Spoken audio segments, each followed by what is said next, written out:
Welcome to my YouTube channel HR educational hub मरমৰ ছাত্ৰ ছাত্ৰীসকল আজিৰ ভিডিঅ'টোত আমি আলোচনা কৰিম আজি হৈ যোৱা চৰাইদেউ জিলাৰ জেনেৰেল সায়েন্সৰ হাফ ইয়াৰলি এক্সামিনেশনৰ কোৱেশ্চন পেপাৰখন এতে যি 45টা MCQ আছে সেই MCQ ক্ষেত্ৰত আমি 100% কনসেপচনৰ সৈতে আলোচনা কৰিম তাৰ লগতে আমি সাম লং কোৱেশ্চনবোৰ কেনেকুৱা ধৰণৰ আহিছে তোমালোকৰ জিলাত যদি হাফ ইয়াৰলি এক্সাম হৈ যোৱা নাই তেতিয়াহলে তোমালোকৰ এই কোৱেশ্চন পেপাৰটো খুবেই ইম্পৰ্টেন্ট হয় আৰু তোমালোকৰ জিলাত হাফ ইয়াৰলি এক্সাম হৈ যোৱাৰ লগে লগে 7002824673 এটো মোৰ পাৰ্সোনাল WhatsApp নম্বৰ হয় এটো নম্বৰত তোমালোকে PDF আকাৰে পঠাই দিবা আৰু তোমালোকক সহায় কৰাৰ কাৰণে WhatsApp গ্ৰুপ বনোৱা হৈছে WhatsApp গ্ৰুপৰ লিংকটো মই কমেন্ট সেকশনত দি দিছো তোমালোকে তাতে গৈ WhatsApp গ্ৰুপত জয়েন হোৱা তোমালোকৰ মেট্ৰিক পৰীক্ষাৰ কাৰণে আমি 100% তোমালোকক সহায় কৰিম মৰমৰ ছাত্ৰ ছাত্ৰীসকল ইয়াতে যিবোৰ কোৱেশ্চন আহিছে সেই কোৱেশ্চনবোৰ মই যিবোৰ MCQ দিছো চেপ্টাৰ ওয়াইজ তাৰ পৰা 100% কোৱেশ্চন কমন আহিছে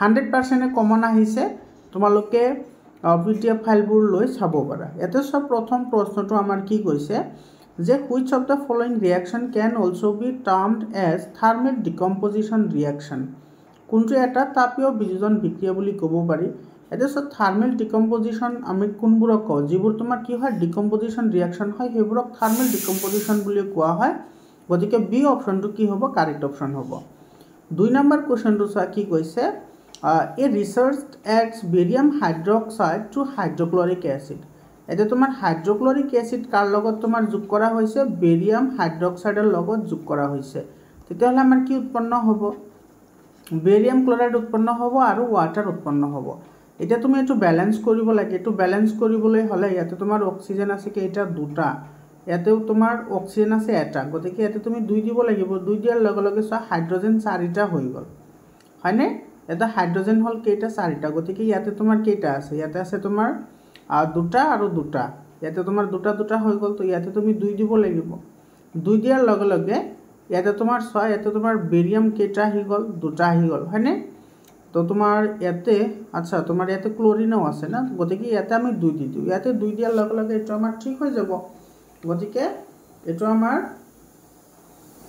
যেটো আমাৰ বি নম্বৰ অপশন আছে এটো বেৰিয়াম ক্লোৰাইড আৰু ওয়াটাৰ এটো আমাৰ কি হ'ব কাৰেক্ট অপশন হ'ব বি অপশনটো কি হ'ব কাৰেক্ট অপশন হ'ব তাৰ পিছত ছয় ইয়াতে তোমাৰ কি কৈছে ম্যাগনেসিয়াম অক্সাইডৰ সংকেত chemical formula of magnesium oxide একেবাৰে সিম্পল হয় এটো ম্যাগনেসিয়াম অক্সাইডৰ ফৰ্মুলা হয় এটো তোমাৰ সি অপশনটো কি হ'ব কাৰেক্ট অপশন হ'ব তাৰ পিছত চোৱা আমাৰ 4 নম্বৰ কোৱেশ্চনটোত কি কৈছে which of the following reaction is used in black and white photography মৰমৰ ছাত্ৰ ছাত্ৰী সকল সব তোমাৰ বগা কলা বগা ফটোগ্ৰাফিক ফিল্মত দুটা ৰিঅ্যাকশন ইউজ কৰা হয় এটা হৈছে তোমাৰ সিলভাৰ ব্ৰোমাইডৰ বিযোজন আৰু এটা হৈছে তোমাৰ সিলভাৰ ক্লোৰাইডৰ বিযোজন এতিয়া এই দুটা সূৰ্যৰ পোহৰত ৰাখিলে তোমাৰ কি হয় সিলভাৰ আৰু ব্ৰোমিনলৈ ডিকম্পোজিশন হয় আৰু এটো কি হয় সিলভাৰ আৰু ক্লোৰিনলৈ ডিকম্পোজিশন হয় এই দুটা ৰিঅ্যাকশন তোমালোকে মনত ৰাখিবা বহুত ইম্পৰ্টেন্ট হয় গতিকে এটো আমাৰ কি হয় ডিকম্পোজিশন ৰিঅ্যাকশন হয় এটো সব বি অপশনত আছে গতিকে আমাৰ বি অপশনটো কাৰেক্ট হ'ব এটো তোমালোকৰ কিন্তু এক্সামত কি আহিব পাৰে থাৰ্মাল ডিকম্পোজিশন বুলি থাকিব পাৰে মৰমৰ ছাত্ৰ ছাত্ৰীসকল এইবোৰ কোৱেশ্চন একেবাৰে 100% এ মোৰ যিবোৰ চেপ্টাৰ ওয়াইজ MCQ বনাইছো সেইবোৰত 100% আছে তাৰ পৰা কমন আহিছে তোমালোকে PDF ফাইলবোৰ লৈ লব পাৰা তোমালোকৰ প্ৰি বোৰ্ড এক্সামিনেশন আৰু তোমালোকৰ মেট্ৰিক পৰীক্ষাটো তোমালোকে 99% কোৱেশ্চন কমন পাবা যোৱা বছৰ মেট্ৰিক পৰীক্ষাত মোৰ চেনেলৰ থ্ৰুৱেদি তোমাৰ 100তকৈ বেছি ষ্টুডেন্টে তোমাৰ লেটাৰ মাৰ্কস পাইছে সায়েন্স আৰু ম্যাথছত গতিকে তোমালোকে চিন্তা কৰাৰ কোনো দৰকাৰ নাই তোমালোকে WhatsApp গ্ৰুপত জয়েন হৈ লোৱা আৰু চেনেলটো সাবস্ক্ৰাইব কৰা তাৰ পিছত চা কি কৈছে which of the following metal can displace copper from copper sulfate solution copper ধাতুয়ে কপাৰক অপহৰিত কৰিব পাৰিব হেতু খুদিছে কোনটো ধাতুয়ে এতে সোৱা যেটো আমাৰ কপাৰ ধাতু আছে সেই কপাৰ ধাতুটো যদি সোৱা এতে তো যেটো তোমাৰ সিলভাৰ আছে তাৰ পিছত আছে গোল্ড আৰু তাৰ পিছত আহিব কি মাৰ্কিউৰি আৰু একেবাৰে ওপৰত আহিব জিংক যদি তুমি সক্ৰিয়তাৰ ক্ৰম চাই এনেকুৱা হ'ব মানে জিংকৰ পিছত আহিব কপাৰ কপাৰৰ পিছত মাৰ্কিউৰিৰ পিছত আহিব সিলভাৰৰ পিছত আহিব গোল্ড তেতিয়াহলে জিংটো আটাইতকৈ সক্ৰিয় ধাতু গতিকে আমাৰ জিংকে কপাৰক কি কৰিব পাৰিব অপহৰিত কৰিব পাৰিব বি অপশনটো কাৰেক্ট অপশন হ'ব এটো সা এই যেটো ৰিঅ্যাকশন হয় সেই ৰিঅ্যাকশনটো কি হয় এটো সা তোমাৰ ইয়াতে কি কৰিছে এতে তুমি যদি ভালদৰে লক্ষ্য কৰা ইয়াতে এলুমিনিয়াম যেটো ধাতু আছে হেতু আইৰণতকৈ বেছি সক্ৰিয় হয় সেই কাৰণে তোমাৰ কি কৰিছে এলুমিনিয়ামে আইৰণ অক্সাইডৰ পৰা আইৰণক কি কৰিছে ডিসপ্লেস কৰিব পাৰিছে তোমালোকে কিন্তু এইবোৰ বুজি পাব লাগিব, তোমালোকে মুখস্থ নকৰিবা। অধিক সক্ৰিয় ধাতু এটাই যদি কম সক্ৰিয় ধাতুক প্ৰতিহৰণ কৰে বা প্ৰতিস্থাপিত কৰে সেইবোৰক প্ৰতিস্থাপন বিক্ৰিয়া বুলি কোৱা হয়। তো এইটো চোৱা অপহৰণ বিক্ৰিয়া বা প্ৰতিস্থাপন বিক্ৰিয়া বুলি কোৱা হয়। C option will be correct option. 7 number কুৱেশ্যনটোত চোৱা কি কৈছে, what happen when calcium oxide is added to water. কি ঘটিব যেতিয়া কেলছিয়াম অক্সাইড পানীত যোগ কৰা হয়। চোৱা কেলছিয়াম অক্সাইড মানে পুৰা চূণ, যেতিয়া তোমাৰ পানীত যোগ কৰা হয় তেতিয়া কি ফৰ্মেশ্যন হয়, কেলছিয়াম হাইড্ৰক্সাইড ফৰ্মেশ্যন হয়। এইটোক আমি কি বুলি কওঁ, শিথিলিত চূণ বুলি কওঁ। এইটো হৈছে কি চূণ, শিথিলিত চূণ, আৰু এইটো হৈছে পুৰা চূণ। এতিয়া চোৱা এইটো বিক্ৰিয়া তোমাৰ কি হয়, সংযোজন বিক্ৰিয়া হয়, আৰু এই বিক্ৰিয়াটো সংঘটিত হওঁতে তোমাৰ কি হয়, তাপ উৎপন্ন হয়। তাপো উৎপন্ন হয় কাৰণ এইটো এটা তোমাৰ কি হয়, তাপবৰ্জী বিক্ৰিয়া হয়। তো এতিয়া চোৱা একেবাৰে চিম্পল হয় কুৱেশ্যনটো। তো মিশ্ৰণৰ উষ্ণতা বৃদ্ধি পায়, এইটো কাৰেক্ট হয়। উষ্ণতা একে থাকে, এইটো কাৰেক্ট নহয়।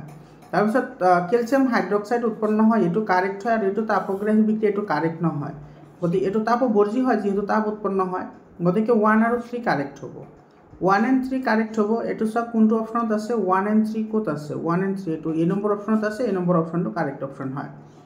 8 নম্বৰ কুৱেশ্যনটোত কৈছে চোৱা magnesium ribbon should be clean before burn in air because. এইটো মেগনেছিয়ামৰ ফিটা বায়ুত দহন কৰাৰ আগতে পৰিষ্কাৰ কৰি ল'ব লাগে, কাৰণ তোমাৰ মেগনেছিয়াম যিটো ফিটা আছে সেইটোৰ ওপৰত তোমাৰ মেগনেছিয়াম অক্সাইডৰ এটা তৰপ থাকে, যাৰ কাৰণে তোমাৰ অক্সিজেন এইটো 100% কণ্টেক্টত আহিব নোৱাৰে। গতিকে আমি অক্সাইডটো আঁতৰাব লাগিব to remove oxide layer from it surface. এইটো চি অপশ্যনটো কাৰেক্ট অপশ্যন হ'ব। একেবাৰে চিম্পল কুৱেশ্যন হয় এইবোৰ। তাৰপিছত চোৱা ইয়াতে কি কৈছে, তোমাৰ অক্সিডাইজ এণ্ড ৰিডিউচ ছাবষ্টেঞ্চ তুমি ফাইণ্ড আউট কৰিব লাগে, অৰ্থাৎ জাৰিত আৰু বিজাৰিত পদাৰ্থ তুমি উলিয়াব লাগে। আমি সকলোৱে জানো যে জাৰিত হোৱা মানে অক্সিজেন যোগ হোৱা, আৰু বিজাৰিত হোৱা মানে অক্সিজেন এৰি দিয়া। তো ইয়াতে তুমি যদি ভালদৰে লক্ষ্য কৰা, ইয়াতে চোৱা জিংক অক্সাইড আছিল, জিংক অক্সাইডৰ পৰা জিংক আহিছে, অৰ্থাৎ জিংক অক্সাইড বিজাৰিত হৈছে। ইয়াতে জিংক অক্সাইডহে বিজাৰিত হৈছে, আৰু ইয়াতে তোমাৰ কাৰ্বন আছিল, কাৰ্বনৰ পৰা কাৰ্বন মনক্সাইড হৈছে, অৰ্থাৎ কাৰ্বনত অক্সিজেন যোগ হৈছে, তাৰমানে তোমাৰ কি হৈছে, কাৰ্বন জাৰিত হৈছে। গতিকে যিহেতু জাৰিত আৰু বিজাৰিত চিৰিয়েল আছে, গতিকে জাৰিত হৈছে কাৰ্বন আৰু বিজাৰিত হৈছে জিংক অক্সাইড। ডি অপশ্যন কি হ'ব, কাৰেক্ট অপশ্যন হ'ব।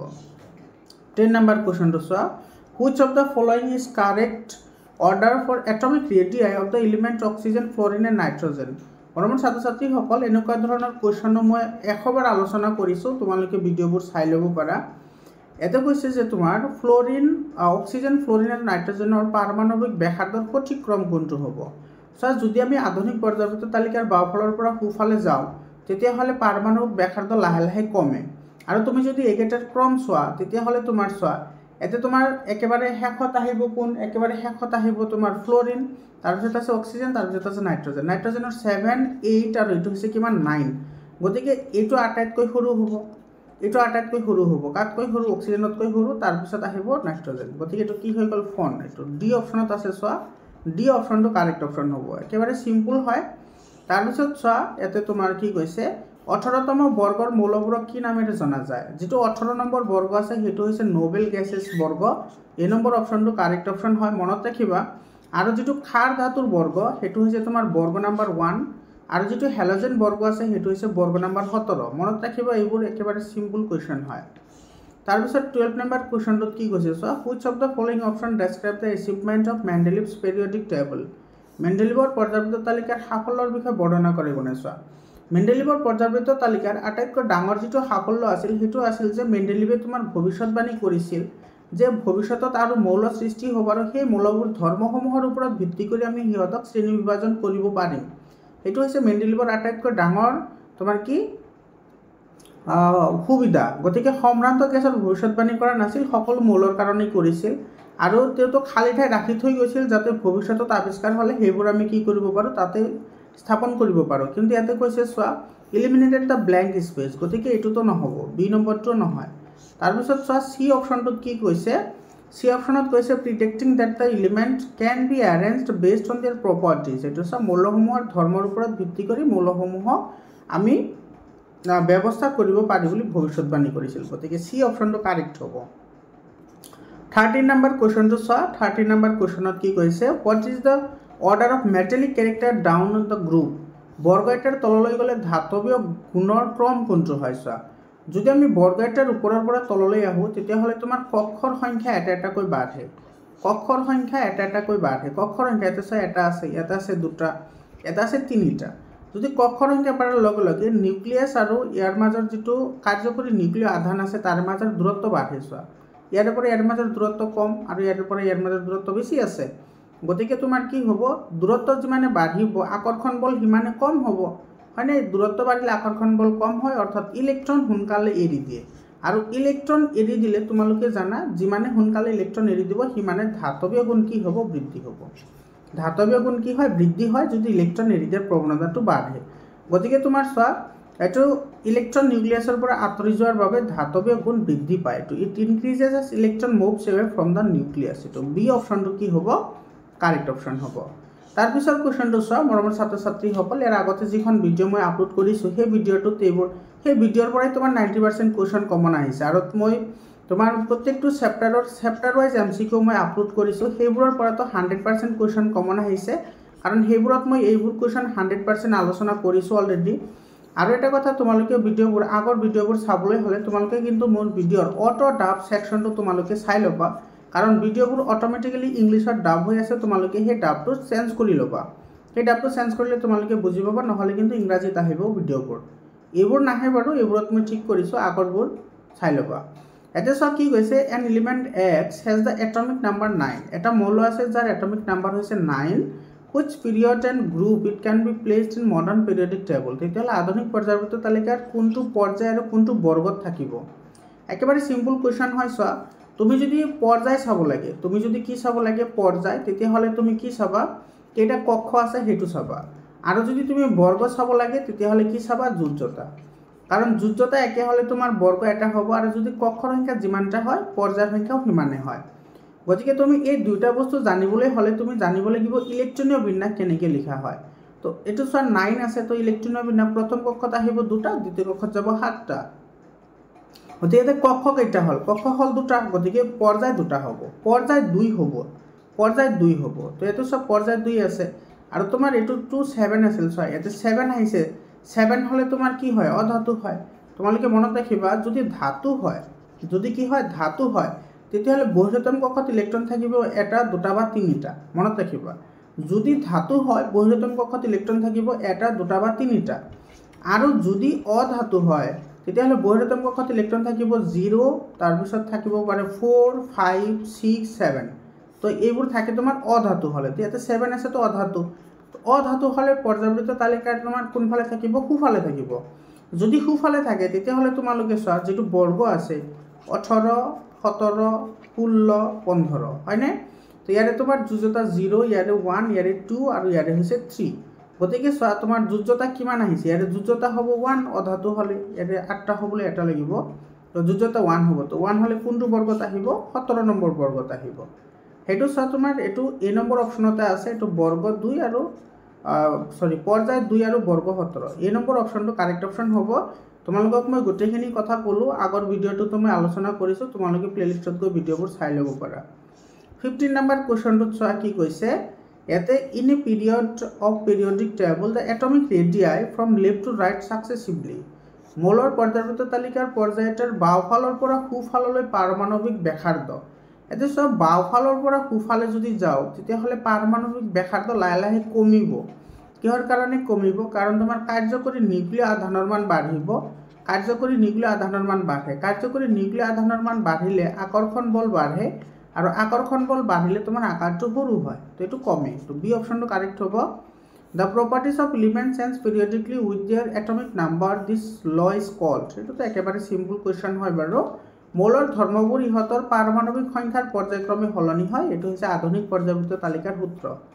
মনত ৰাখিবা যেটো মেন্ডেলিভৰ পৰ্যায়বৃত্ত তালিকাৰ সূত্ৰ আছিল সেই সূত্ৰৰ পৰাই কিন্তু আধুনিক পৰ্যায়বৃত্ত তালিকাৰ সূত্ৰটো অনা হৈছে কেৱল এটা ওয়াৰ্ড চেঞ্জ কৰা হৈছে হেতু হৈছে পাৰমাণৱিক সংখ্যা কাৰণ মেন্ডেলিভৰ পৰ্যায়বৃত্ত তালিকাত কি আছিল পাৰমাণৱিক ভৰ ইয়াতে তোমাৰ পাৰমাণৱিক সংখ্যাৰ ঠাইত কেৱল কি আছে পাৰমাণৱিক ভৰ আছে অৰ্থাৎ মেন্ডেলিভৰ পৰ্যায়বৃত্ত তালিকা যেটো আছে হেতুৰ সূত্ৰ হৈছে যে মৌলবোৰৰ ধৰ্ম সিহঁতৰ পাৰমাণৱিক ভৰৰ পৰ্যায়ক্ৰমে সলনি হয় আৰু আধুনিক পৰ্যায়বৃত্ত তালিকাৰ সূত্ৰটো হৈছে মৌলৰ ধৰ্মবোৰ পাৰমাণৱিক সংখ্যাৰ পৰ্যায়ক্ৰমে সলনি হয় এটো সি অপচনটো কাৰেক্ট অপচন হ'ব তাৰ পিছত কোৱেশ্চনটো চাবা বহুত ইম্পৰ্টেন্ট কোৱেশ্চন হয় এটো বি মাধ্যমৰ প্ৰতিহৰণাংক এ মাধ্যমৰ সাপেক্ষে বি মাধ্যমৰ কি ওলাবলৈ দিছে প্ৰতিহৰণাংক আমাক ওলাবলৈ দিছে ইয়াতে চোৱা আমি সকলোৱে জানো যে sin I divided by sin R equal to তোমাৰ কনস্ট্যান্ট হয়।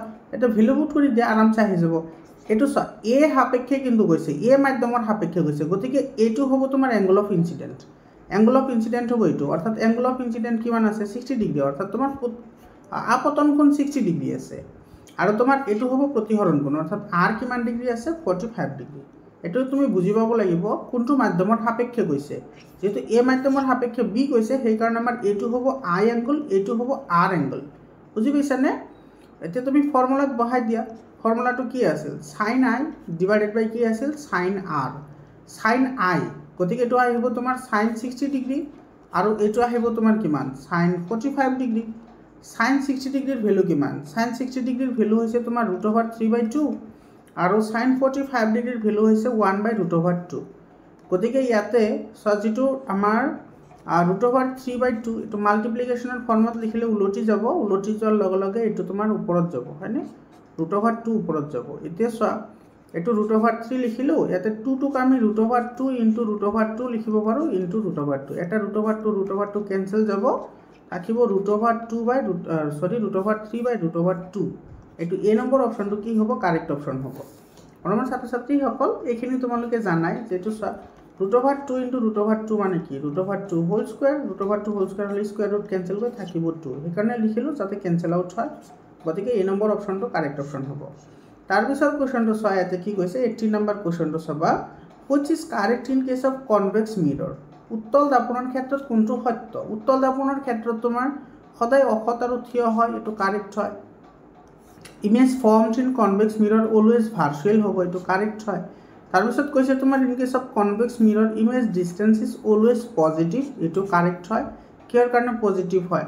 কাৰণ তোমাৰ যদি কনভেক্স হয় তোমাৰ ইয়াতে চোৱা এইফালে যদি তুমি লক্ষ্য বস্তু ৰাখা তেতিয়াহ'লে প্ৰতিবিম্ব সদায় তোমাৰ ইফালে গঠন হয়, এইফালে যদি গঠন হয় এইফালে সদায় পজিটিভ, এইফালে সদায় নিগেটিভ। ওপৰ ফালে গ'লে পজিটিভ আহে, তলৰ ফালে আহিলে অৰ্থাৎ উল্টা হ'লে তোমাৰ কি হয় নিগেটিভ হয়, আৰু যদি থিয় হয় তেতিয়াহ'লে তোমাৰ কি হয় পজিটিভ হয়। এইবোৰ কথা মনত ৰাখিবা, এইবোৰ দৰকাৰী কথা হয়। আৰু যদি তোমাৰ প্ৰতিবিম্বটো যদি তোমাৰ সোঁফালে গঠন হয় তেতিয়াহ'লে কি হ'ব পজিটিভ হ'ব, আৰু যদি সোঁফালে যোৱাৰ পিছতো যদি তোমাৰ থিয় হয় তেতিয়াহ'লে পজিটিভ হ'ব, কিন্তু যদি উল্টা হয় তেতিয়াহ'লে তোমাৰ কি হ'ব নিগেটিভ হ'ব। এইটো গতিকে এইটো তোমাৰ 1 নম্বৰটো কাৰেক্ট পালোঁ, 2 নম্বৰটো কাৰেক্ট পালোঁ। 3 নম্বৰত কৈছে চিকিৎসা উত্তল দাপনৰ ক্ষেত্ৰত প্ৰতিবিম্ব কেতিয়াবা সত আৰু উল্টা হয়, এইটো কেতিয়াও নহয়। এটা আমাৰ অলৰেডি কোৱাই আছে অসত আৰু থিয় হয়, গতিকে সত আৰু উল্টা হ'বই নোৱাৰে। গতিকে 1 নম্বৰ আৰু 2 নম্বৰটোহে কাৰেক্ট হ'ব। 1 আৰু 2 কাৰেক্ট হ'ব। 1 and 2 কোনটো অপশ্যনত আছে? 1 and 2 ক'ত আছে? 1 and 2 এইটো ডি অপশ্যনত আছে, গতিকে ডি অপশ্যনটো কাৰেক্ট অপশ্যন হ'ব। 19 নম্বৰ কুৱেশ্যনটো চোৱা তোমাৰ কি কৈছে, if a light ray moving in a straight line changes its direction in definite acute angle, this phenomena is called। আচ্ছা, যদি সৰল ৰেখাত গতি কৰা পোহৰ ৰশ্মিয়ে সূক্ষ্ম কিন্তু নিৰ্ধাৰিত কোণৰ নিজৰ গতিপথ সলনি কৰে, সেইটো কি বুলি কোৱা হয়? এইটো প্ৰতিসৰণ বুলি কোৱা হয়। বি অপশ্যনটো কাৰেক্ট অপশ্যন হয়, এইটো বি অপশ্যনটো কাৰেক্ট অপশ্যন হ'ব। কেনেকৈ চোৱা ইয়াতে কিন্তু এটা কথা তোমালোকে বুজি পাব লাগিব যে ইয়াতে সূক্ষ্ম বুলি কৈছে। চোৱা ধৰি লোৱা এইটো এটা আমাৰ গ্লাছ স্লেব হয়, অৰ্থাৎ গ্লাছৰ বা কাঁচৰ টুকুৰা, এনেকুৱা এটা কাঁচৰ টুকুৰা। ইয়াতে তোমাৰ এনেকৈ যদি পোহৰ আহে তেতিয়াহ'লে সেই পোহৰটো তোমাৰ এনেকৈ বেকা হ'ব, কিন্তু এই যে বেকা যে হ'ব সেই বেকা হোৱাটো কিন্তু সদায় তোমাৰ একিউট এংগল হ'ব, অৰ্থাৎ সূক্ষ্ম কোণ হ'ব। সূক্ষ্ম কোণ মানে সদায় তোমাৰ 90 ডিগ্ৰীতকৈ সৰু হ'ব। কিহৰ কাৰণে জানানে? কাৰণ যেতিয়া তোমাৰ কাঁচৰ প্ৰিজমত বা কাঁচৰ বস্তু এটাত যেতিয়া তোমাৰ 90 ডিগ্ৰী এংগলত আহে তেতিয়াহ'লে সেইটো 90 ডিগ্ৰী কোণ কৰি তোমাৰ গুচি যায়, আৰু এনেকৈ তোমাৰ এইটো কি হ'ব ৰিফ্লেকশ্যনো হ'ব। গতিকে তোমাৰ এইটো কিন্তু কি নহ'ব অপৱৰ্তনো নহ'ব, বিচ্ছুৰণো নহ'ব, এইটো হ'ব তোমাৰ প্ৰতিসৰণ। এইটো বি অপশ্যনটো কাৰেক্ট অপশ্যন হ'ব। 20 নম্বৰ কুৱেশ্যনটোতো একেবাৰে চিম্পল হয়, which is correct in case of lens formula. লেন্সৰ formula to 1/v - 1/u = 1/f, আৰু দাপোনৰ হ'লে প্লাছ হয়, এইটো দাপোনৰ হয়, এইটো লেন্সৰ হয়। বি অপশ্যনটো কাৰেক্ট অপশ্যন। তাৰপিছত চোৱা 21 নম্বৰ কুৱেশ্যনত কি কৈছে যে which one of the following is correct, কোনবোৰ শুদ্ধ? এইটো আমাৰ শুদ্ধ হয়, এইটোও শুদ্ধ হয়, এইটোও শুদ্ধ হয়। গতিকে 1 নম্বৰ 3 নম্বৰ আৰু 4 নম্বৰ কাৰেক্ট হয়, এইটো অশুদ্ধ হয়। 1 3 4 কাৰেক্ট হ'ব। 1 3 4 কহা গয়া ये সি অপশ্যনটো কি হ'ব কাৰেক্ট অপশ্যন হ'ব। তাৰপিছত কুৱেশ্যনটো চোৱা ইয়াতে তোমাৰ কি কৈছে অৱতল দাপোনখনে গঠন কৰা প্ৰতিবিম্বটো অখত আৰু থিয় লক্ষ্যবস্তুতকৈ ডাঙৰ পোৱা গ'ল। লক্ষ্যবস্তুৰ অৱস্থান ক'ত হ'ব? লক্ষ্যবস্তুৰ অৱস্থান এইটো মেৰু আৰু মুখফকাছৰ মাজত হ'ব, অৰ্থাৎ পি আৰু এফৰ মাজত হ'ব। এইফালে পি আৰু এফ যদি আমি ইয়াতে ৰাখোঁ তেতিয়াহ'লে তোমাৰ এইটো কি হয়? ডাঙৰ হয় আৰু অখত হয়। পি আৰু এফ হ'ব। এইটো তোমালোকৰ অনুশীলনীৰ পৰা প্ৰশ্নটো দিছে। এইটো চোৱা দাপোনৰ মেৰু আৰু মুখফকাছৰ মাজত। ডি অপশ্যনটো কাৰেক্ট অপশ্যন হ'ব। এইটো চোৱা 23 নম্বৰ কুৱেশ্যনটো কিন্তু কনফিউজিং হয়, তোমালোকে ভালদৰে বুজি লোৱা এইটো কুৱেশ্যনটো কি হয়। এইবোৰ কুৱেশ্যনো মই অলৰেডি ডিছকাশ্যন কৰিছোঁ, তাৰপিছত আকৌ কৈছোঁ। চোৱা এট নুন দ্য ছান এপিয়াৰ্ছ হোৱাইট, দুপৰীয়া সূৰ্যৰ পোহৰ যিটো হয় সেইটো বগা হয়। কিহৰ কাৰণে হয়? চ' তোমালোকে সকলোৱে জানা আমাৰ পৃথিৱীখনৰ আকাৰ হৈছে তোমাৰ ডিম্বাক আকৃতিৰ, হয়নে? একেবাৰে গোলাকাৰ নহয়। গতিকে তুমি ধৰা এইটো হৈছে আমাৰ পৃথিৱীৰ চেণ্টাৰটো, ঠিক আছে। তো ইয়াতে চোৱা যেতিয়া তোমাৰ ইয়াৰে পৰা আৰু ইয়াতে তোমাৰ এইটো ছান বুলি ধৰা, ঠিক আছে। তো ছান বুলি যদি হয় ইয়াতে যেতিয়া লাইট আহিব, ইয়াতে যেতিয়া লাইট আহিব, চাবা দেই।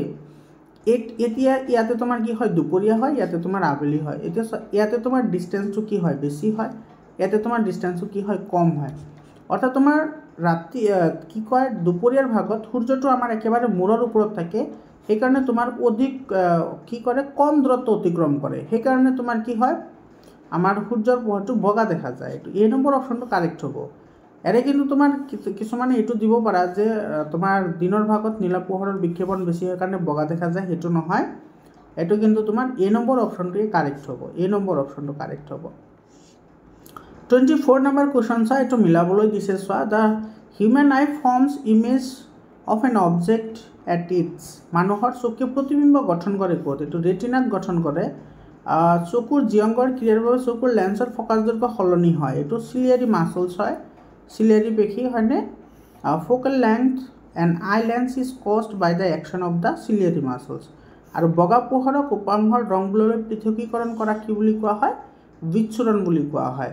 গতিকে তোমাৰ পিটো মিলিব 2 নম্বৰৰ লগত, কিউ মিলিব 3 নম্বৰৰ লগত, আৰু আৰ মিলিব 1ৰ লগত। এইটো চোৱা 1 2 3 1 ক'ত আছে? এইটো চোৱা 2 3 1 এইটো চি অপশ্যনত আছে। গতিকে চি অপশ্যনটো কাৰেক্ট অপশ্যন হ'ব। তাৰপিছৰ কুৱেশ্যনটো চোৱা, এইটো চোৱা ৰামধেনুৰ গঠন। এইবোৰ কুৱেশ্যন মই 100% মই ডিছকাশ্যন কৰিছোঁ মৰমৰ ছাত্ৰ ছাত্ৰীসকল। তোমালোকে PDF ফাইল লৈ ল'ব পাৰা, একেবাৰে কম দামতে PDF পাই যাবা। মই চেপ্টাৰ ৱাইজ 100% তোমাৰ কৰা আছে। তাৰপিছত তোমাৰ ছ'চিয়েল ছায়েন্সৰো 100% MCQ আপলোড কৰা আছে। এছামিছৰো গ্ৰামাৰৰ সৈতে গোটেইখিনি আপলোড কৰা আছে। তোমালোকে প্লেলিষ্টত গৈ ভিডিঅ'বোৰ চাই লোৱা। আৰু মেথামেটিক্সৰো তোমাৰ হাফ ইয়াৰলি এক্সামিনেশ্যনৰ যিমানখিনি কোৰ্চ আছে তাৰে 100% MCQ আছে মোৰ লগত, তোমালোকে বিচাৰিলে লৈ ল'ব পাৰা। তাৰে পৰাও তোমালোকে 99% কুৱেশ্যন কমন পাবা, ঠিক আছে। ইয়াতে কি কৈছে চোৱা, তলতে কোনকেইটা পৰিঘটনা ৰামধেনু গঠনৰ লগত জড়িত? ৰামধেনুৰ লগত জড়িত প্ৰতিসৰণ, আভ্যন্তৰীণ প্ৰতিফলন আৰু বিচ্ছুৰণ। এইটো চি অপশ্যনটো কি হ'ব? কাৰেক্ট অপশ্যন হ'ব। বুজি পালানে? তাৰপিছৰ কুৱেশ্যনটো চোৱা 26 নম্বৰত কি কৈছে? এইটো a man can see object distinctly at distance greater than 2 metre he suffering from. আচ্ছা, এজন মানুহে তোমাৰ 2 মিটাৰতকৈ বেছি দূৰত্বত দেখা নাপায়, তেতিয়াহ'লে মানুহজনে ভোগা বিকাৰটো বা বেমাৰটো কি হ'ব? চোৱা 2 মিটাৰতকৈ বেছি দেখা নাপায়, তাৰমানে 2 মিটাৰতকৈ কম দেখা পায়, কিন্তু 2 মিটাৰৰ বেছি হ'লে দেখা নাপায়। অৰ্থাৎ মানুহজনে ওচৰৰ বস্তুবোৰ দেখা পাই আছে, কিন্তু দূৰৰ বস্তুবোৰ কি কৰা নাই? দেখিব পৰা নাই। গতিকে ওচৰৰ বস্তু দেখা পালাই আৰু দূৰৰ বস্তু দেখা নাপায়, সেই বেমাৰটোক কি বুলি কয়? মায়োপিয়া বুলি কয়।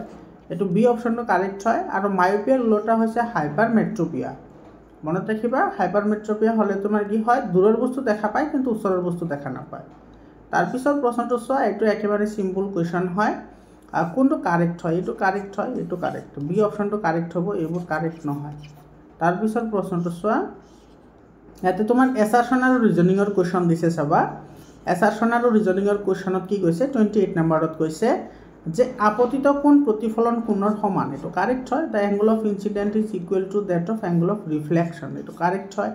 তাৰপিছত ৰিজনত কি কৈছে চোৱা, during reflection the incident ray and the reflected ray and the normal lie on the same plane. এইটোতো কাৰেক্ট হয়। এইটো তোমাৰ পোহৰৰ প্ৰতিফলনৰ সূত্ৰ দুটা দি দিছে। পোহৰৰ প্ৰতিফলনত আপতিত ৰশ্মি, প্ৰতিফলিত ৰশ্মি আৰু অভিলম্ব সদায় একেখন সমতলতে থাকে। এই দুটা হৈছে তোমাৰ পোহৰৰ প্ৰতিফলনৰ সূত্ৰ, আৰু সেইকাৰণে আপতন কোণ প্ৰতিফলন কোণৰ সদায় কি হয়? সমান হয়। এইটো চোৱা এনেকৈ তোমাৰ এইটো ইয়াতে তোমাৰ ধৰা এইটো তোমাৰ কি হৈছে, এটা আপতিত ৰশ্মি, এইটো হৈছে প্ৰতিফলিত ৰশ্মি। ইয়াতে তুমি যদি এটা নৰ্মেল টানা তেতিয়াহ'লে ইয়াতে ধৰা 30 ডিগ্ৰী আহিছে, তেতিয়াহ'লে ইয়াতেও কিমান ডিগ্ৰী আহিব, 30 ডিগ্ৰী আহিব। এইটো হৈছে এংগল অফ ইনচিডেণ্ট আৰু এইটো হৈছে এংগল অফ ৰিফ্লেকশ্যন। এই দুটা তোমাৰ ইকুৱেল কিহৰ কাৰণে হ'ল, কাৰণ ইয়াতে যিটো আমি লম্ব টানিছোঁ সেই লম্বটো চোৱা এটা বিন্দুতে আছে, এইটো আপতন বিন্দু বুলি কয়, এটা বিন্দুতে আছে। গতিকে তোমাৰ এছাৰশ্যন আৰু ৰিজন দুইটা শুদ্ধ হ'ব, লগতে ৰিজনটো এছাৰশ্যনৰ শুদ্ধ ব্যাখ্যাও হ'ব। এইটোৰ এই অপশ্যনটো কি হ'ব, কাৰেক্ট অপশ্যন হ'ব। বুজি পালানে? তাৰপিছৰ প্ৰশ্নটো চোৱা, এছাৰশ্যনত কৈছে তোমাৰ a rainbow is an artificial spectrum of white light appearing in the sky after a rain. বৰষুণৰ পিছত ৰামধেনুৰ আকাশত সৃষ্টি হোৱা এবিধ কৃত্ৰিম বৰ্ণালী। এইটো মিছা কথা, কাৰণ তোমাৰ ৰামধেনু কৃত্ৰিম বৰ্ণালী নহয়, প্ৰাকৃতিক বৰ্ণালী হয়। গতিকে এইটো তোমাৰ কি হ'ব, মিছা হ'ব, কাৰণ সেইটো আপনি আপ হৈ যায়। গতিকে কৃত্ৰিম নহয়, সেইটো তোমাৰ কি হয়, প্ৰাকৃতিক হয়। আৰু তোমাৰ ৰিজনটোত কৈছে the water droplets act like small prism. এইটো কাৰেক্ট হয়, পানীৰ টোপালবোৰে ক্ষুদ্ৰ প্ৰিজমৰ দৰে তোমাৰ কাম কৰে। গতিকে এছাৰশ্যন ভুল আৰু ৰিজনটো তোমাৰ কি হ'ব, শুদ্ধ হ'ব। চাই ল'বা কোনটো অপশ্যন হয়। 30 নম্বৰৰ কুৱেশ্যনটো চোৱা, Mendel selected the pea plant for his experiment. সেইটো কাৰেক্ট হয়। মেণ্ডেলে পৰীক্ষাৰ বাবে মটৰ মাহৰ গছ বাছনি কৰিছিল। কিয় বাছনি কৰিছিল সেইটো কিন্তু বহুত ইম্পৰ্টেণ্ট হয়, সেইটো পৰীক্ষাত আহে যে মেণ্ডেলে তেওঁৰ সংকৰণ পৰীক্ষাৰ কাৰণে কিয় তোমাৰ বাছনি কৰিছিল মটৰ মাহক। এইটো তোমালোকে যদি ভালদৰে জানিব বিচৰা তেতিয়াহ'লে মোৰ প্লেলিষ্টত গৈ চেপ্টাৰ ৱাইজ MCQৰ ভিডিঅ'বোৰ চাই লোৱা, তাতে মই ডিছকাশ্যন কৰিছোঁ এইবোৰ কথা। ৰিজন দিছে কি চোৱা, ৰিজনত কি কৈছে, মটৰ মাহৰ গছৰ এইটো ইতৰ পৰাগযোগ, ইতৰ পৰাগযোগী আৰু ফুল একলিংগী। এইটোতো নহয়, কাৰণ মটৰ মাহৰ যিবোৰ ফুল আছে সেইবোৰ উভয়লিংগী হয়, একলিংগী নহয়। গতিকে এইটো মিছা হ'ব। এছাৰশ্যন সঁচা আৰু ৰিজনটো মিছা। এইটো চি অপশ্যনটো হ'ব। তাৰপিছৰ প্ৰশ্নটো চোৱা, এইটো এছাৰশ্যনত কি কৈছে, অবাথকণৰ তুলনাত সবাথকণক বেছি তাপ উৎপন্ন, বেছি শক্তি উৎপন্ন হয়, এইটো কাৰেক্ট হয়। Aerobic respiration produces more energy than anaerobic respiration. ইয়াতে চোৱা, এনএৰবিক ৰেছপিৰেশ্যন, এইটো কাৰেক্ট হয়। ৰিজন কৈছে in the stomach the protein of food are partially digested. এইটো কাৰেক্ট হয়। আমাৰ পাকস্থলীত খাদ্যৰ প্ৰটিনৰ অংশ আংশিকভাৱে পাচন ঘটে, এইটো শুদ্ধ হয়। হয়নে? পাকস্থলীত তোমাৰ আংশিকভাৱে পাচন হয়, তাৰপিছত তোমাৰ ক্ষুদ্ৰান্তত সম্পূৰ্ণ পাচন হয়, মনত ৰাখিবা। পাকস্থলীত আংশিকভাৱে পাচিত হয়, পাচিত হোৱাৰ পিছতে এইখিনি তোমাৰ কি হয়, এচিডীয় হয়, অৰ্থাৎ আমলিক হয়। আৰু যেতিয়া ক্ষুদ্ৰান্তত প্ৰৱেশ কৰে তেতিয়া সম্পূৰ্ণৰূপে পাচন হয়, আৰু সম্পূৰ্ণৰূপে পাচন হোৱাৰ ফলত যিবোৰ আমাৰ ভিলাই আছে, ভিলাইৰ সহায়ত সেইবোৰ শোষিত হয়, মনত ৰাখিবা। তাৰপিছৰ তোমাৰ প্ৰশ্নটো চোৱা, 32 নম্বৰটোত কি কৈছে, এজন ব্যক্তিয়ে 2 মিটাৰ দূৰত্বত ৰখা বস্তু এটা স্পষ্টকৈ দেখা নাপায়, এই বিকাৰটো তলত দিয়া কোন ক্ষমতাৰ লেন্স ব্যৱহাৰ কৰি প্ৰতিকাৰ কৰিব পাৰে। ইয়াতে চোৱা, এজন ব্যক্তিয়ে 2 মিটাৰতকৈ দূৰত্বত ৰখা বস্তু দেখা নাপায়, তাৰমানে ওচৰৰ বস্তু দেখা পাই আছে, দূৰৰ বস্তু দেখা পোৱা নাই। তাৰমানে মানুহজনৰ যিটো বেমাৰ আছে সেইটো কি বেমাৰ আছে, মায়োপিয়া। তোমালোকে এনেকৈ মনত ৰাখিবা। আৰু মায়োপিয়া বেমাৰটো আমি সংশোধন কৰোঁ কিহৰ কাৰণে, কি লেন্সৰ দ্বাৰা, অৱতল লেন্সৰ দ্বাৰা। আৰু অৱতল লেন্সৰ যিটো ফকাছ দৈৰ্ঘ্য সেইটো তোমাৰ নিগেটিভ হয়। অৱতল লেন্সৰ ফকাছ দৈৰ্ঘ্য নিগেটিভ, এতিয়া দিয়া আছে 2 মিটাৰ, এইটো হ'ব -2 মিটাৰ। এতিয়া ওলাবলৈ দিছে ক্ষমতা, গতিকে আমি জানো P = 1/f, গতিকে বহাই দিয়া, এইটো হ'ব -2, গতিকে এইটো আহিব তোমাৰ -0.5 ডায়েপ্টাৰ। এইটো বি অপশ্যনটো কাৰেক্ট হ'ব। পজিটিভটো হ'বই নোৱাৰে, কাৰণ তোমাৰ অৱতল লেন্সৰ ক্ষমতা সদায় নিগেটিভ হয়। গতিকে বি অপশ্যনটো কাৰেক্ট অপশ্যন হ'ব। বুজি পালানে? 33 নম্বৰ কুৱেশ্যনটো চোৱা, তলত কোনটো গোটৰ জীৱই দেহৰ বাহিৰৰ পৰা খাদ্যৰ অণু ভাঙি আৰু শোষণ কৰি পুষ্টি সাধন কৰে। এইটো চোৱা, যিবোৰ তোমাৰ কি হয়, চেপ্ৰফাইটিক হয়, সেইবোৰেহে কৰিব পাৰে এইবোৰে, যেনেকুৱা ইষ্ট, কাঠফুলা, পাউৰুটি। এইটো তোমাৰ বি অপশ্যনটো কাৰেক্ট হ'ব। এইটো ডি নম্বৰটো নহয়, বি অপশ্যন কাৰেক্ট হ'ব। ইহঁতে বাহিৰৰ পৰা খাদ্য কি কৰে, গ্ৰহণ কৰে। তাৰপিছত 34 নম্বৰত কৈছে পত্ৰৰন্ধ্ৰ খোলা আৰু বন্ধ হোৱাটো নিৰ্ভৰ কৰে, এইটো ৰক্ষী কোষৰ ওপৰত। এইটো একেবাৰে চিম্পল কুৱেশ্যন হয়, চি অপশ্যনটো কাৰেক্ট অপশ্যন হয়। 35 নম্বৰ, সবাথকণৰ শুদ্ধ ক্ৰম। সবাথকণৰ শুদ্ধ ক্ৰমটো কি হ'ব, গ্লুকোজৰ পিছত কুপ্ৰৰসত যায়, কুপ্ৰৰসত পাইৰুভেটনলৈ তোমাৰ যায়, তাৰপিছত মাইটকণ্ড্ৰিয়া। এইখিনি ঠিকে আছে, কিন্তু ইথানল উৎপন্ন নহয়, গতিকে এইটো নহ'ব। তাৰপিছত তোমাৰ বি নম্বৰটো চোৱা, বি নম্বৰত কি কৈছে, গ্লুকোজ এইটো তো আচ্ছা ইয়াতে ল্যাকটিক এসিড দিছে গতিকে এইটো নহয় সি নম্বৰত দিছে সো এইটো ল্যাকটিক এসিড দিছে গতিকে এইটো হ'ব নোৱাৰে গতিকে বাছি গ'ল ডি নম্বৰ এইটো কাৰেক্ট হ'ব ডি নম্বৰটো কাৰেক্ট হ'ব ইয়াতে চোৱা গ্লুকোজ এইটো কুক প্ৰডাক্টত গৈ পাইৰুভেটনলৈ পৰিৱৰ্তন হয় তাৰপিছত মাইটকন্ড্ৰিয়াত গৈ পানী কাৰ্বন ডাই অক্সাইড আৰু শক্তি উৎপন্ন হয় ডি অপশ্যনটো কাৰেক্ট অপশ্যন হয় 36 নম্বৰ কোৱেশ্চনটো চোৱা মৰমৰ ছাত্ৰ ছাত্ৰীসকল যিখিনি তোমাৰ সিকুৱেন্স বেস কোৱেশ্চন আছে মই বহুত কেইটা কোৱেশ্চন আলোচনা কৰিছো 6 নম্বৰ চেপ্টাৰৰ সিকুৱেন্স বেস কোৱেশ্চন যেনেকুৱা তোমাৰ হাৰ্টৰ সিকুৱেন্স যেটো আছে হেতু আছে তাতে তোমাৰ লাংছৰ সিকুৱেন্সও আছে এততো কেৱল এটো দিছে কিডনিৰ সিকুৱেন্স দিছে এটো কিডনিৰ সিকুৱেন্স লাগে মানে কিডনি কেনেকে তোমাৰ মূত্ৰ পৰিবহন কৰে হেতু দিছে তো এই গোটেইখিনিয়ে তোমাৰ মই তাতে ডিসকাশন কৰিছো তোমালোকে ভিডিওবোৰ চাই লবা এতে তোমাৰ সোৱা প্ৰথমতে তোমাৰ কি হয় কিডনিৰ পিছত ইউৰেটাৰৰ পিছত ইউৰিনাৰী ব্লাডাৰ তাৰ পিছত ইউৰেথ্ৰা সি অপচন কাৰেক্ট হ'ব এটো সি অপচনটো কাৰেক্ট অপচন হ'ব তাৰ পিছত 37 নম্বৰ কোৱেশ্চনটো সোৱা কি কৈছে তলৰ কোনটো প্ৰক্ৰিয়া হালুক সংশ্লেষণ প্ৰক্ৰিয়াত সংগঠিত নহয় হালুক সংশ্লেষণ প্ৰক্ৰিয়া সংগঠিত নহয় তো পত্ৰতন্ত্ৰৰ দ্বাৰা পোহৰ শক্তি শোষণ কৰে এটো তো কাৰেক্ট হয় তাৰপিছত পোহৰ শক্তিক ৰাসায়নিক শক্তিলৈ পৰিৱৰ্তন আৰু পানীৰ অণু হাইড্ৰজেন আৰু অক্সিজেনলৈ পৃথকীকৰণ এটো কাৰেক্ট হয় তাৰপিছত তোমাৰ কি কৈছে কাৰ্বন ডাই অক্সাইড কাৰ্বোহাইড্ৰেটলৈ বিজাৰণ ঘটে এটো কাৰেক্ট হয় কাৰ্বন ডাই অক্সাইড এই বিক্ৰিয়াটোত নিৰ্গত হয় release of carbon dioxide during this process হালুক সংশ্লেষণৰ সময়ত কাৰ্বন ডাই অক্সাইডটো নিৰ্গত নহয় অক্সিজেনহে নিৰ্গত হয় আৰু কাৰ্বন ডাই অক্সাইড শোষিত হয় গতিকে ডি অপচনটো কি হ'ব কাৰেক্ট অপচন হ'ব 38 নম্বৰ কোৱেশ্চনটো চোৱা পূৰ্বপুৰুষৰ বিক্ষস্ত চাৰিত্ৰিক বৈশিষ্ট্য আৰু চৰিত্ৰ বংশানুক্ৰমে প্ৰবাহিত হোৱাৰ পৰা নিৰ্ধাৰণ কৰি পোৱা নিয়মবিলাক জনা যায় হেতু বংশগতি একেবাৰে সিম্পল হয় বংশগতি ডাইৰেক্ট ডেফিনিশ্যন সুধি দিছে 39 নম্বৰটো চোৱা তলৰ কোনটো অনুপাতক মেণ্ডেলৰ দ্বি সংকৰণ পৰীক্ষাৰ ব্যক্তৰূপ অনুপাত বোলা হয় এটো 9331 এটো 9:3:3:1 এনেকে মনত ৰাখা তোমালোকে 9331 40 নম্বৰ কোৱেশ্চনটো চোৱা তলৰ কোনযোৰ ক্ৰমজমে এটো ছোৱালীক বুজায় ছোৱালীৰ হলে XX হয় আৰু ল'ৰা হলৰ XY ছোৱালীৰ XX থাকে আৰু ল'ৰাৰ থাকে XY এটো তোমাৰ বি অপচনটো কাৰেক্ট হ'ব তাৰ পিছত এটো তোমাৰ এক্সাৰসাইজৰ প্ৰশ্ন হয় বিবৰ্তনৰ ফালৰ পৰা কোনবিধৰ লগত আমাৰ বেছি মিল থাকিব এটো সিনা ছাত্ৰ এই নম্বৰ অপচনটো কাৰেক্ট অপচন হয় 42 নম্বৰ কোৱেশ্চনটো চোৱা তলৰ কোনটো জৈৱ গেছৰ উপাদান এটো মিথেন হয় এটো মনত ৰাখিবা কিমান পাৰ্সেন্ট থাকে 75% থাকে জৈৱ গেছ প্ৰকল্পৰ লগত ৰিলেটেড কিন্তু তোমালোকে কোৱেশ্চন পাবাই সকলো ধৰণৰ প্ৰশ্ন মই চেপ্টাৰ ওয়াইজ এমসিকিউ আলোচনা কৰিছো তোমালোকে পিডিএফ লাগিলে লৈ লব পাৰা এটো সায়েন্স